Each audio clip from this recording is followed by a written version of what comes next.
I've already gotten good feedback from people who listen online that they really like this way of doing it, which I was able to finally figure it out. Troyce is the man. Also, Vicky, I don't think I see her in here, but I did want to thank Vicky for helping us out, because she took a big undertaking and converted everything over into a new format. She was like, it's bothering me. I'm like, it's bothering me too, but I can't. She's like, I'll take care of it. Just add me to the Google Slides. And she ripped it all out, put it all in, and put it all back, which was something I could have done. I just didn't want to, because I'm like, it's a lot of work, got a lot going on. We're just going to have to make it work. And she's like, no, it's bothering me too much. So thank you, Vicky, even though you're not here in this room. Someone tell her I thanked her, so that way she knows. Thank you, Brandon. All right, cool. So, hope everyone is doing good. We had, my wife and I played hooky during the service itself. We had a really long week, and it was like I was like, babe, and I did not fall asleep till probably 3 a.m. for some reason last night. I was like, look, we're just gonna like take the morning easy, and then we'll go in late. I pulled an Andrew and Brittany. Yes, I did. I learned from you. All right, so what we're doing is, of course, we're going through a basic cursory view over the proof of the New Testament. How valid is the New Testament? And this is really important because, again, when it comes to proving things, we're making a historical claim. In fact, Bart Ehrman is an agnostic atheist New Testament scholar, and there's about to be, I think, I think it's a 7-hour debate that's going to be coming up with him versus 7-hour debate coming up with him and Dr. Michael Icona. Dr. Michael Icona is one of the leading scholars in the case for the resurrection versus Dr. Bart Ehrman. And if you don't think I'm not going to watch that, you're out of your mind. It'll take me some time to get through it, though, obviously. But anyway, we're just going to do this for your guys' sake. So how does the New Testament fare in regards to the test of early writings? And really, it is better than anything else. So when we're talking about early, I'm talking about writings closest to the source of the event, right? So when we're talking like the resurrection, some people, how many of you guys have heard that most of the things that we have written is way later, like hundreds of years possibly after Jesus' resurrection claims? Right, okay, that's what we've heard, right? So far away. That's untrue, emphatically. So, if we move forward, I want us to talk about manuscripts for a second, because I know last week I talked a little bit about the King James onlyists, and this isn't an anti-King James onlyist part, but this does, if you have seen King James onlyists, this does undercut the argument for what they are making.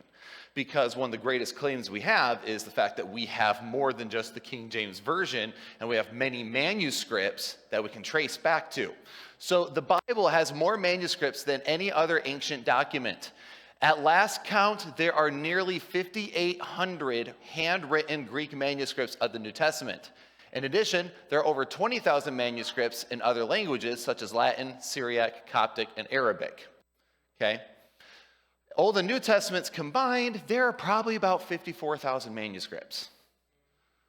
That's a lot of manuscripts. And if anyone knows anything about like historical documentation, this is very odd. Yeah, you're lucky if you have 2, let alone thousands. So the next closest work is actually the Iliad by Homer, which is about 1,800 manuscripts. Most other ancient works survive on a fewer than a dozen manuscripts, yet few historians question the legitimacy of those documents. So again, if we're just looking at this with historians' eyes and we're going, all right, so there's these different claims of people throughout the ages, we don't question the claims of these other historical manuscripts and writings, right? But suddenly when it comes to the New Testament, just because, of course, it's making a religious claim, right? It's saying that Jesus is Messiah. Jesus rose again. There's an accountability here. There's a lot of things going on. Well, that makes people uncomfortable. So we also have earlier manuscripts. These manuscripts were made soon after the originals. Some actually right after the original was written. So when we're dealing with copies, they were right away. The earliest undisputed manuscript, remember, undisputed, by the way, because there are some that are disputed and scholars argue over. The earliest undisputed manuscript is a segment of John 18 known as John Ryland's Fragment. It is held in John Ryland's library in Manchester, England, and scholars date it from AD 117 to about 138. I need you guys to understand that Jesus was born in only about 5 AD. Right? So he was probably crucified in the AD 40-ish, 33 range, right? So when you're looking at that, that's actually pretty close to the source, isn't it? Not hundreds of years like you've heard, and especially from a group that considers themselves an oral tradition. So it was found in Egypt, this piece, across the Mediterranean from its place of origin, showing that the gospel traveled far across the ancient world. And we have a lot of manuscript evidence of this. It kind of just exploded. So now one has to ask, how does that happen and why? It gets even more interesting, though, because there are 9 disputed fragments that are dated between 50 and 70 AD that were found with some of the Dead Sea Scrolls. Some of these fragments to be are parts of the 6 New Testament books, such as Mark's, not Marxists. Anyway, Mark, Acts, Romans, 1 Timothy, 2 Peter, and James. Some scholars reject them and have offered some possible sources as well, such as 1 Enoch being one. But anyway, we know 50 AD is too early for Timothy, but regardless, these texts associated with Scripture are extremely early, okay? That's the point. So some of them argue about different things, but we know certain ones, it's like, oh, it's actually too early for that. But for those of you guys going, okay, that's a lot of stuff, that's a lot of words, how many of you guys are visual learners? My people, okay? Like, show me pictures, right? Like you get a textbook like this, and you're like, that looks horrible. But guys, this one has pictures. So it makes you instantly like, oh, yay, you can your little ape brain can be happy. Actually, one of the things I did want to suggest is actually this book here. I know it's a beefy boy, but it is the New Testament in its World by N.T. Wright and Byrd. Really great. It goes through the historical context of the first century. And it's not written in you know how certain scholars write and you're like, oh, that's rough. No, he actually is he writes like a normal human being, which is very nice. And even though it's a big boy, it's all throughout. So just so you know. It's called The New Testament in Its World. And it's you can actually find it even at Barnes & Noble. It's about $50 usually, just so everyone knows. I mean, it's again, beefy boy. I think it'd stop a bullet. So for my visual learners,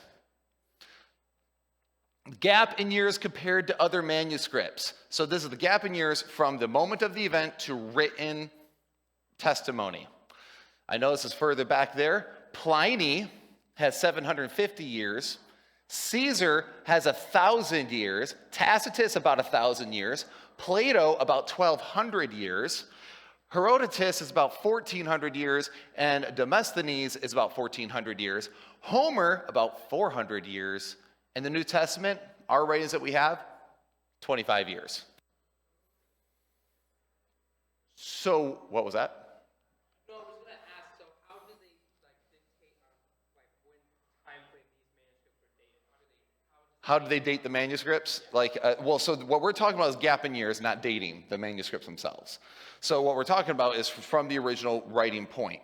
And what they do is they kind of cross-triangulate different events. So for example, the fall of Jerusalem, 70 AD.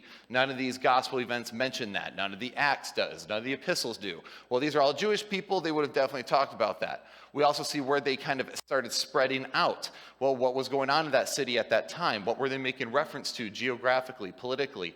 Well, then you can start really narrowing down the time frame of when and where these were written. Does that make sense? So scholars really it's actually really interesting when you get into it, that part of it. They'll be like, oh, this leader was only during this time. They reference him in this city, but he only ruled in this city to this time. So if he's in that city at this time, then this must have been written at that time between these years. Does that make sense? So there's all different ways. But 25 years, some people say is too early. But even the latest is 50. So that is more of one in our favor, but I will even concede, fine, 50 years. We're still crushing the competition. Which means that something gargantuan must have happened enough for these people to start penning it down, especially in an oral culture. In fact, the book of Hebrews, I don't know if you guys know this, the book of Hebrews was originally written as a sermon to Jewish people about Messiah. It was about, if you actually read through Hebrews out loud, it'll take you about an hour, which is about what they would take in a synagogue sermon. Okay? So when you're dealing with these things, it's interesting when you start realizing that, wow, these people penned these things down for a reason, right? Now, let's have some more fun with numbers. So that's about the number of years. Now, if we switch over to manuscript copies, so Homer only has 1,800. Demosthenes has about 200. Herodotus has 8. Plato only 7. Tacitus only has 20 manuscripts. Caesar only has 10. Pliny has 11. But the New Testament in Greek has 5,800. The New Testament in Latin has 10,000. And the New Testament in other languages, such as Coptic, Ethiopian, things like that, is 9,300.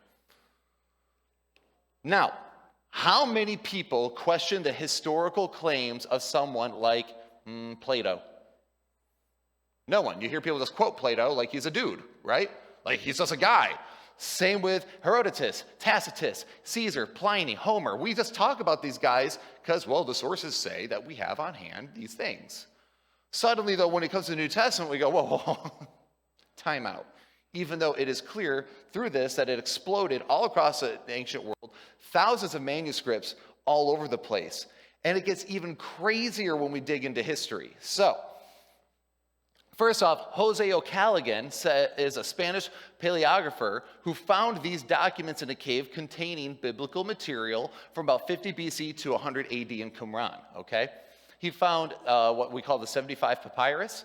They number the papyri, by the way, because trying to name them after each person would be too much. So it's like, this one is, I deem thee thing 1, thing 2, thing 3, okay? That's kind of the idea. He found 75 papyrus in Qumran with Mark 6:52 to 53. This left secularists puzzled, and the New York Times even stated confirmation of Jose's historical findings because of how old they were. They were like, what? Is it really that early on? But here's the thing. This would actually, let me go back. This would prove here. So Mark 6:52 to 53. Remember, that's what he found.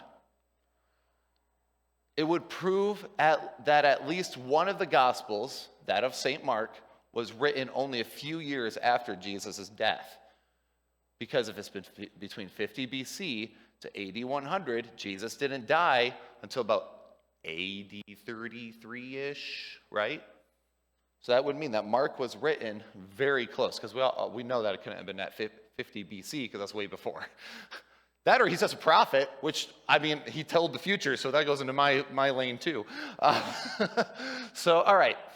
Now, that idea of the John Rylands copy, even if these manuscripts are not of, of the New Testament, and John Rylands copy is truly the earliest, that's fine. It is far earlier, though, than any other ancient manuscript or document, being placed roughly 25 years after the account's recorded.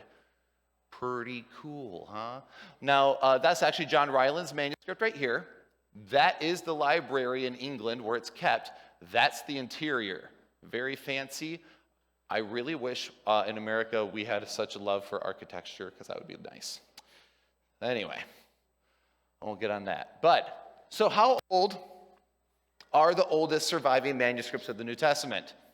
Largely complete New Testament books that survived are from 80 to 100, okay? Those are the largest amount. Most of the New Testament, including all the Gospels, survive at about 80 to 50. And Codex Vaticanus, which contains most of the New Testament and the Septuagint, survives at around 8325. Codex Sinaiticus is a complete manuscript that survives from century 340. So the punctuation and spelling and characteristics suggest that these are from a family of texts between AD 100 and AD 150. Let me just bring this down for you guys a little bit, because it might be like, that's a lot of numbers again. So this is how it works. They're going, all right, so we have Codex Sinaiticus, Codex Vaticanus. Vaticanus, people instantly go, breathe, because it sounds like the Vatican. All right, breathe, okay? Fun fact for you, everything started off Catholic before things broke off for proper reasons, okay? Well, some of it proper reasons, some of it improper reasons. The Reformation was a mess.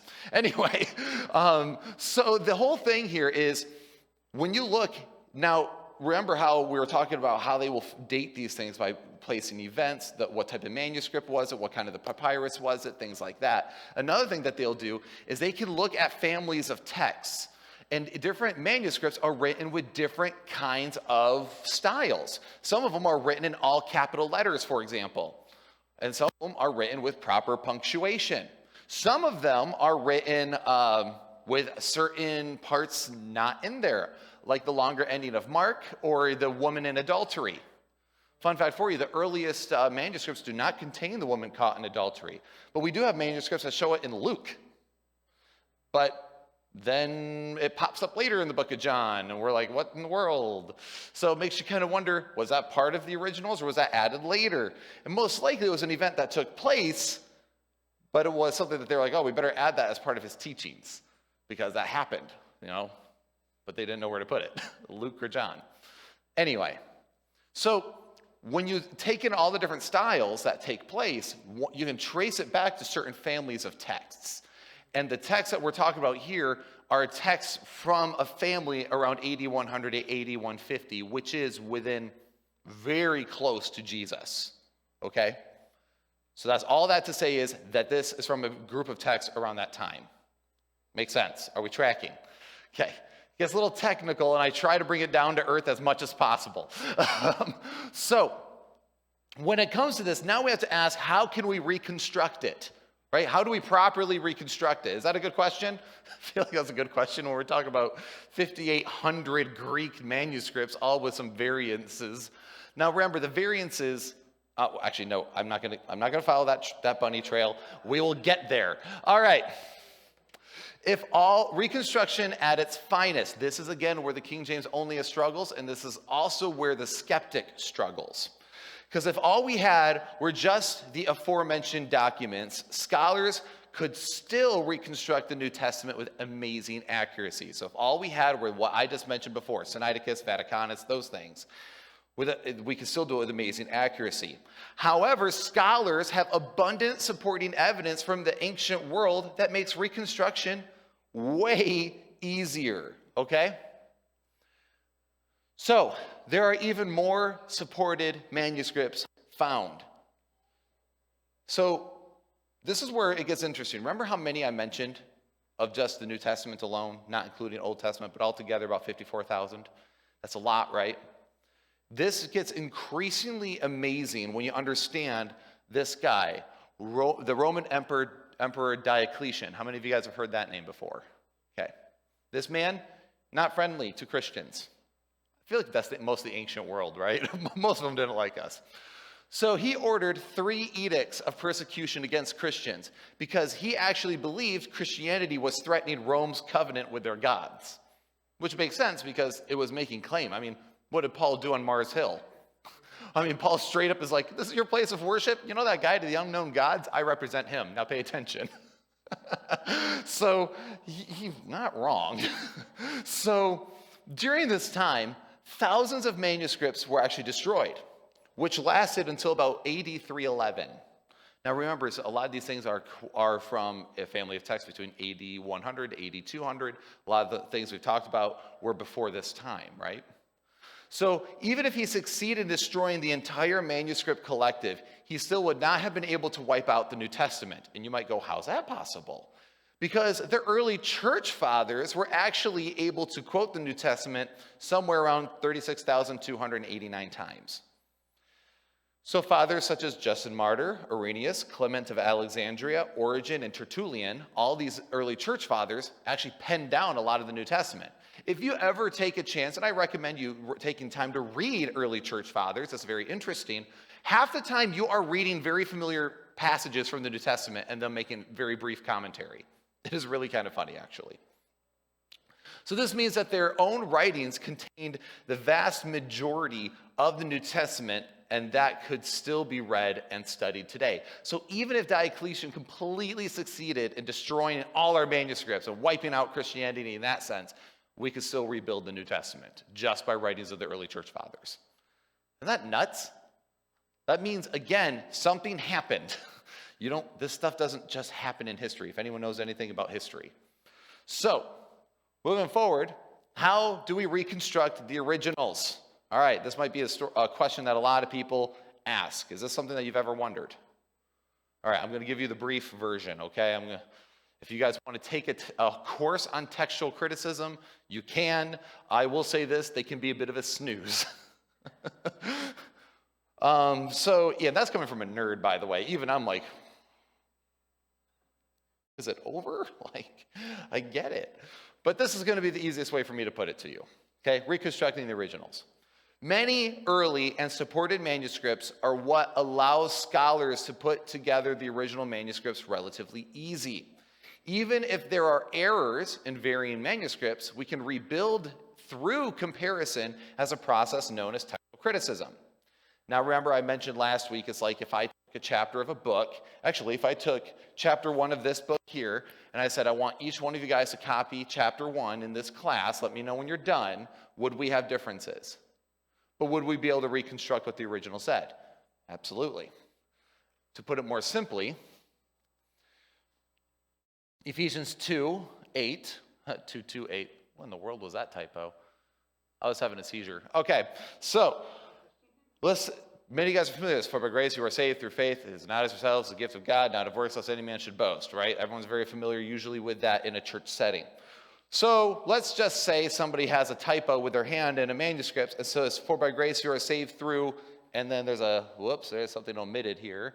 And it's not of yourselves. Okay, cool. And then you get to here, that guy, he messed up that letter. And then, he messed up the next letter. He mixed up the next letter. He mixed up the next letter. But it's faith. Got it. Okay. That's kind of what they do. All right? Because most of the differences are things like punctuation, a different word here. Rarely is it entire chunks of text. As to my knowledge, there are only 2 major disputed areas of the New Testament. Only 2. And guess what? It does not affect the core doctrine at all. It's your long ending of Mark, which deals with, vipers. And if you actually look at a lot of your Bibles, a lot of them will have a little bracket in there or a footnote not found in our earliest manuscripts. They'll have little notes there. Thank you. And then the other one's just the woman at the well. Not the woman at the well. No, the woman caught in adultery. That's it. Those are your only 2 disputed spots. Now, is any core doctrine affected by that? No. Is the woman caught in adultery a really cool story? Absolutely. And does it perfectly reflect the heart of God? Absolutely. But it's not like if someone's like, you don't even know what your New Testament says. Look at that. I'm like, all other evidence shows that the rest of that thing is perfectly well in tune with itself. If those are my only 2 discrepancies, we're good.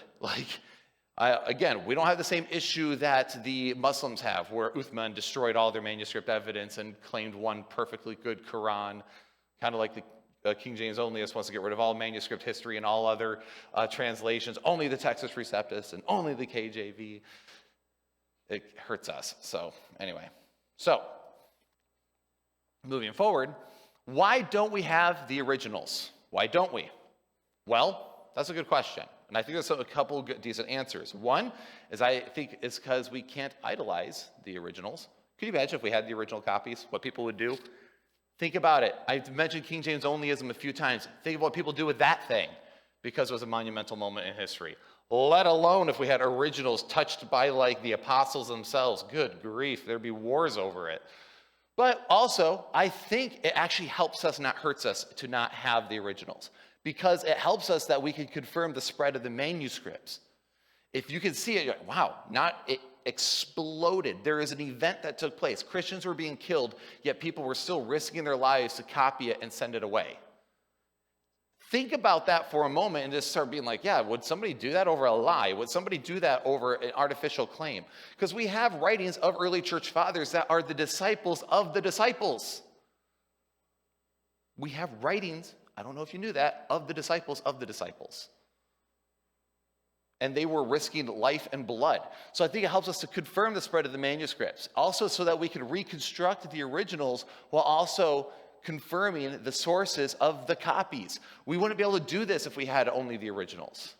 We wouldn't be able to verify so much. Also, I think it's because instead of saying, because you'll hear this all the time, so one of the things with King James onlyists or even skeptics is, well, if there's a difference, then how can you say your word of God is perfect? How many of you guys have heard that by a skeptic or a King James onlyist? Funny that they use the same logic. Problem is we're using the wrong terminology. It's not, oh, is it a perfect copy? No. God gives us faculties of reason to be able to do stuff, right? He gives us brains to use them to be able to construct stuff. In fact, I think that's one of the big answers to the problem of evil is that God allows us to overcome, which is where ultimate good comes from, right? Well, similarly here, it doesn't mean we need the exact perfect copy. It just means that God preserved his word abundantly. I have thousands of manuscripts I can go off of. I can pull up one and it contains everything that the other ones contain with a few typos. How cool is that? It's abundant preservation, just as God said he would. Also, I find it an interesting parallel when one considers that he told Abraham and all these people that he's going to spread him, like his people, across like the sands on the ocean. And his manuscripts kind of did that, didn't it? Shot across all the ancient world. So, I think more reasons. So, why don't we have the originals? The word is better protected through multiple manuscripts. Think about that. If you only had the originals, how easy would it be to destroy, especially in such a hostile environment? Also, the word also cannot be altered by anyone with quick spreading copies. Think about that. If you only had the originals, I'm going to quickly do this, but I'm going to alter this. But the original is here. These people don't know what the original says. I can just make alterations and send it to them, convince them that this is the right way. Well, when you have so many copies spread across the entire world, really hard to make alterations. Because someone could be like, no, that's not accurate, right? Also, in short, let me just put it this way. Not having the originals actually better preserves the scriptures.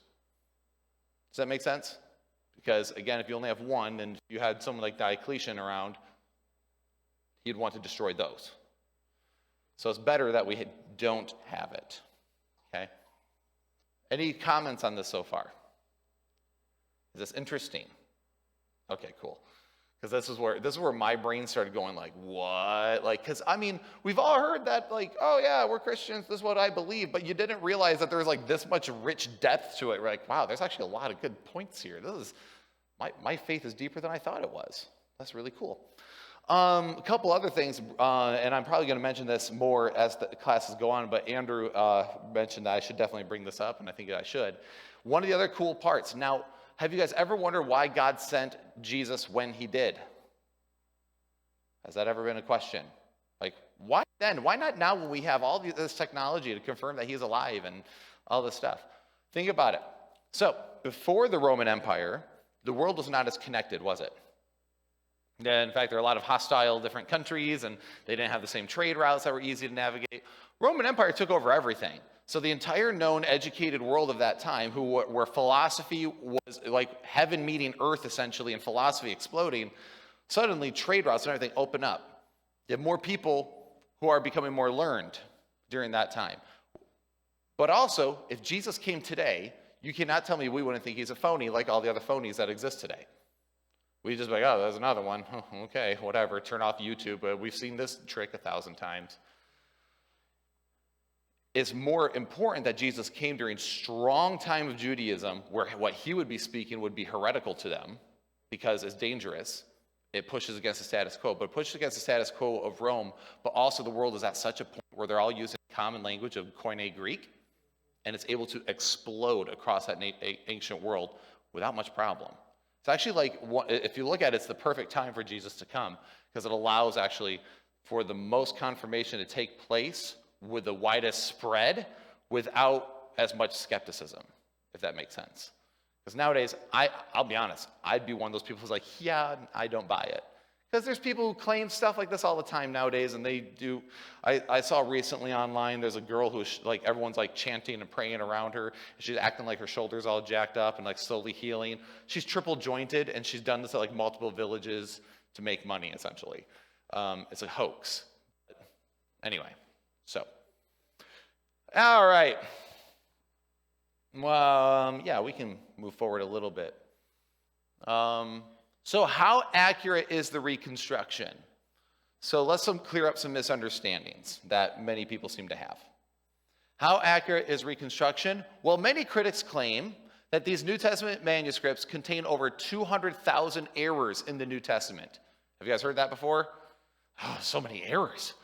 But these are not errors, they are reading variants. The vast majority of these variants are strictly grammatical, such as punctuation or misspellings. These readings are spread throughout nearly 5,700 manuscripts, so one letter in one word in one verse in 2,000 manuscripts therein is counted actually as 2,000 errors. That's how they get that. So if one person missed one letter and that copied that many times, they consider it 2,000 errors. Little dubious. Okay. It's a rough teacher if you ever have one. It's like that one teacher where you're like, man, dude, calm down. You didn't need to give me an F on that. Why? All right.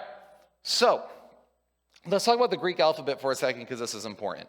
Now, when we're looking at letters in handwritten manuscripts that are hundreds and thousands of years old and they're dried up pieces of paper, do you think that that's sometimes hard to read someone's handwriting? I have a hard time reading my handwriting with a ballpoint pen, for crying out loud, all right? So, one of the things, now I just want you to just notice a couple letters because people will do this. So, see epsilon up here? That might look like an E to you, but that's epsilon. That's their letter E. Well, if you go to chi, right here, or ki, do you see how similar that could be if you're writing with like a brush? I mean, a little bit of a slip can make it look like epsilon when it's really, ki. So, then there's another one. My favorite is probably omicron and theta. Omicron might look like an O to you. Theta. What is really the only difference? A little boop in the middle. So if homeboy's over there copying a bunch of these, and he just forgets to go, well, suddenly it becomes an omicron. Or even worse, what if it becomes pi down here? Come on, guys. And we'll have people like, so many errors. We just can't know. It's like, are you serious? I read people's typo handwriting all the time where people forget to put a dash through a T, a dot on an I. You've seen it. I don't know why we sit there and treat the New Testament like it's somehow different than all these other ones. Another one is delta and lambda. So delta up here, triangle. You guys might remember maybe sometimes in like military movies or if you've been in the military, delta formation. That's why delta is a triangle. Lambda, right there. Again, guys, what's the difference here? No line underneath in the capital version. And this guy right here just has a little like Superman swoosh with his hair. Anyway, but also if you get to like phi or pi, however you want to pronounce it, and then you get to omega. Do you guys see what I mean here? How this could easily come up just like, oh yeah, I kind of screwed up a little bit. And then people want to call it a bunch of mistakes, and oh, we can't trust it. How do we know? Well, I guess a little silly. In fact, some people actually have done this in debates with people who are King James onlyists. They'll pull up an actual manuscript where they show the two like that, and they're like, where somebody did forget to do that. It's like, so you're telling me we can't trust the word of God because of that? Are you serious? Like, take a moment to think about that. All right, I got a few minutes. So, how many of you guys have ever heard of the controversial figures of Westcott and Hort? No. Yeah, I know you have. Big people that certain groups like King James onlyists hate. But Westcott and Hort were textual scholars. They did have weird beliefs, but somebody's strange beliefs does not mean they can't do scholarship. Does that make sense? Okay.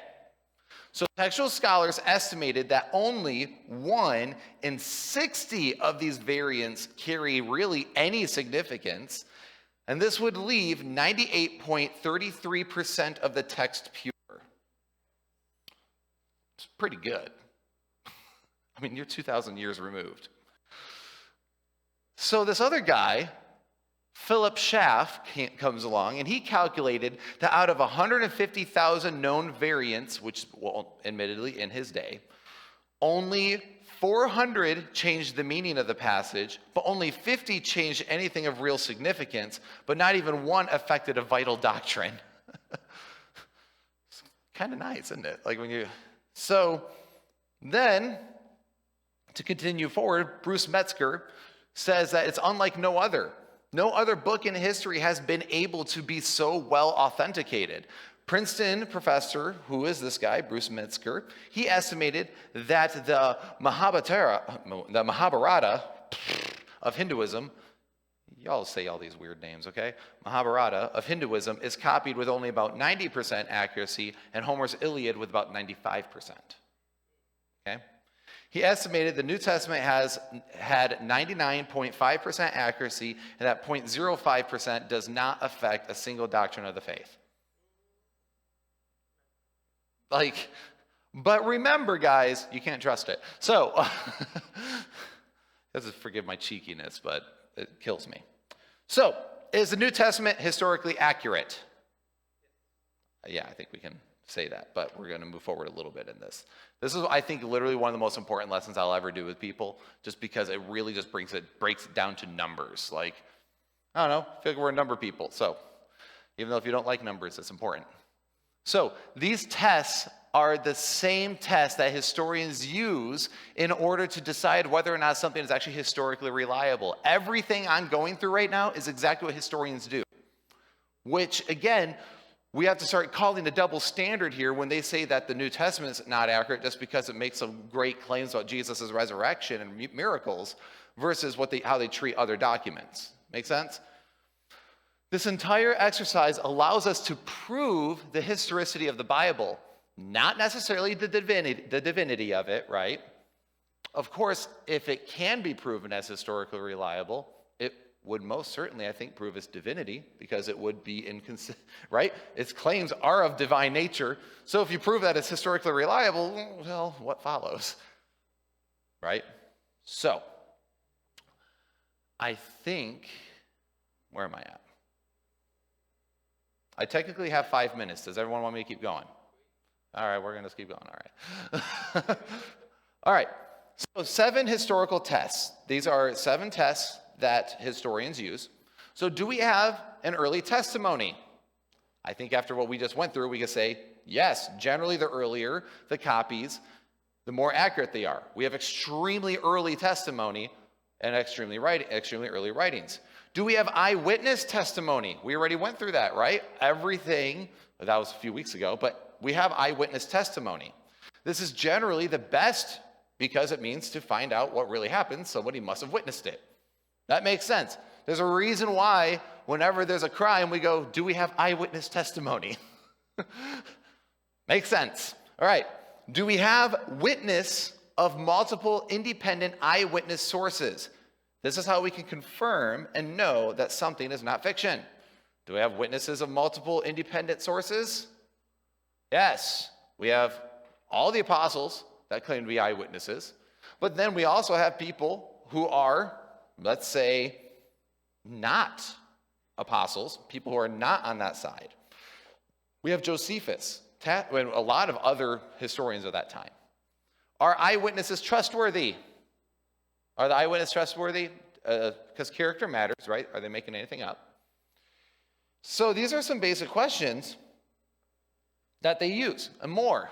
And do we have corroborating evidence from archaeology and writers? Yes. Do we have enemy attestation, people who disagree? If an opponent admits certain traits of those involved, it confirms even more historicity. Yes, we have enemy attestation, right? We have people who do not like Christians attesting to their claims, and even stating people like John the Baptist, James, the brother of Jesus, being killed. We have these recorded, right? Does the testimony contain embarrassing details about the authors? Oh, yeah. There's a person that's probably very embarrassed continually, which is Peter.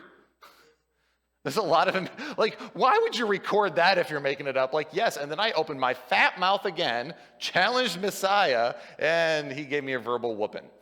And, and then also still one of my favorite examples is the disciples are hiding because they're scared and the women go find them. And they're like, oh, the women, definitely, they're the witnesses. In the ancient Near East, that's not a witness.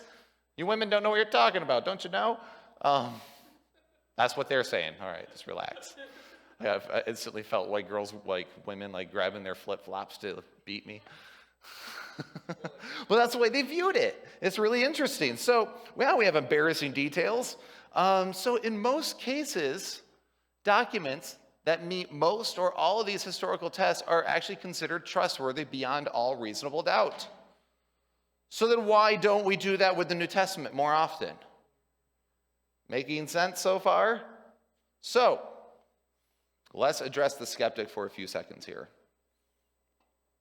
and then we'll dismiss. So, what are some common questions asked?